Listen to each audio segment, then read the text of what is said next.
যে গাছটি দেখতে পাচ্ছেন এটি একটি রাম তুলসী বা বন তুলসী গাছ।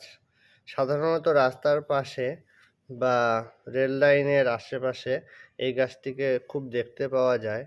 গাছটির খুব সুন্দর ঘ্রাণ আছে। গাছটি একটু পাতাটা হাতে ডললে তারপর নাকে শুঁকলে আপনি বুঝতে পারবেন যে গাছটি খুব একটি ঝাঁঝালো এবং একটি জোয়ানের মতন সেন্ট আছে, কিন্তু এটা জোয়ান গাছ না।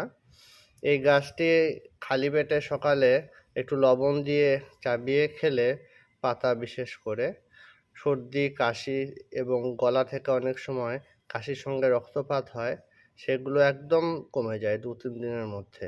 এবং এই পাতাটি জাল করে চায়ের মতো খাওয়া যায় এবং গার্গলও করা যায়। গলার এবং সর্দি কাশি জ্বরজনিত সকল সমস্যা এই গাছটি থেকেই আপনারা সলিউশন করতে পারবেন।